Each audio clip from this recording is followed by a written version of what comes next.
Kepolisian Daerah Kalimantan Selatan pada Selasa 31 Maret 2026 menggelar penandatanganan fakta integritas sekaligus pengambilan sumpah penerimaan terpadu anggota Polri tahun anggaran 2026 Panda Polda Kalsel. Bertempat di Aula Rupatama Polda Kalsel di Banjarbaru. Pada sambutannya Kapolda Kalsel menyampaikan bahwa antusiasme dan kepercayaan masyarakat Kalsel pada penerimaan anggota Polri tahun 2026 ini semakin meningkat.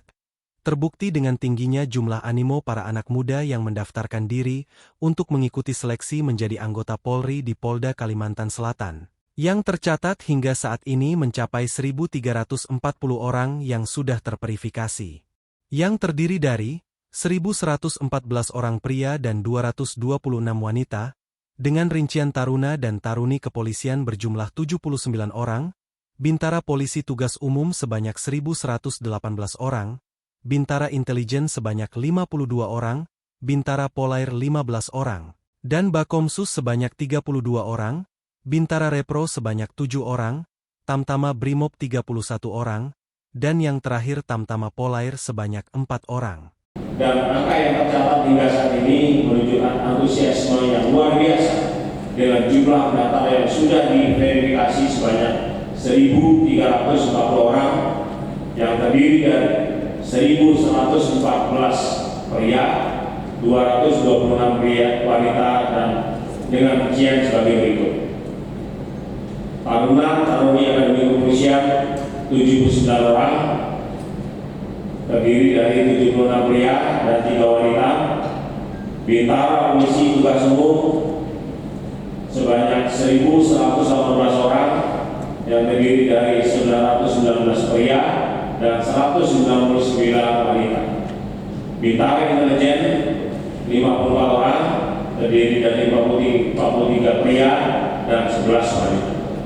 Bintara polair 15 orang pria dan bakomsus 32 orang pria, semua yang terdiri dari 21 pria dan 11 wanita. Bintara repro 7 orang, 5 pria dan 2 wanita.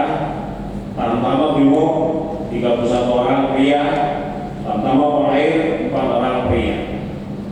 Kapolda Kalsel Irjen Pol Dr. Rosyanto Yuda juga berpesan kepada semua panitia agar menjaga profesionalisme dan integritas, serta tidak melakukan penyimpangan dalam bentuk apapun, dan jangan sekali-sekali menerima janji atau imbalan dari pihak manapun yang dapat merusak kredibilitas proses seleksi. Penilaian harus dilakukan secara objektif dan transparan dengan memberikan informasi yang jelas dan tepat kepada peserta mengenai hasil seleksi tanpa adanya penundaan atau memanipulasi apapun. Dan kepada pengawas internal dan eksternal, Kapolda Kalsel berharap agar dapat menjalankan tugas dengan penuh tanggung jawab. Jika ditemukan adanya pelanggaran serta penyimpangan sekecil apapun, segera dilaporkan kepada koordinator pengawas yaitu Irwasda maupun Propam Polda Kalsel atau terus berjenjang ke atas. Kepada seluruh panitia, saya ingatkan untuk menjaga profesionalisme dan integritas serta tidak melakukan penyimpangan dalam bentuk apapun, dan jangan sekali-sekali menerima janji atau imbalan dari pihak manapun yang dapat merusak kredibilitas proses seleksi. Yang kedua, penilaian harus dilakukan secara objektif dan transparan dengan memberikan informasi yang jelas dan tepat kepada peserta mengenai hasil seleksi tanpa adanya penundaan atau manipulasi apapun. Yang ketiga, kepada pengawas internal dan pengawas eksternal, saya berharap agar dapat menjalankan tugas dengan penuh tanggung jawab. Jika ditemukan adanya pelanggaran atau penyimpangan, segera laporkan kepada koordinator pengawas, yaitu Irwasda dan Bitpropam Polda Kalsel, atau terus berjenjang ke atas. Kepada peserta seleksi dan orang tua wali, saya tegaskan kembali untuk menjaga sikap yang baik, mengikuti seluruh rangkaian seleksi dengan jujur, serta tidak terpengaruh oleh pihak-pihak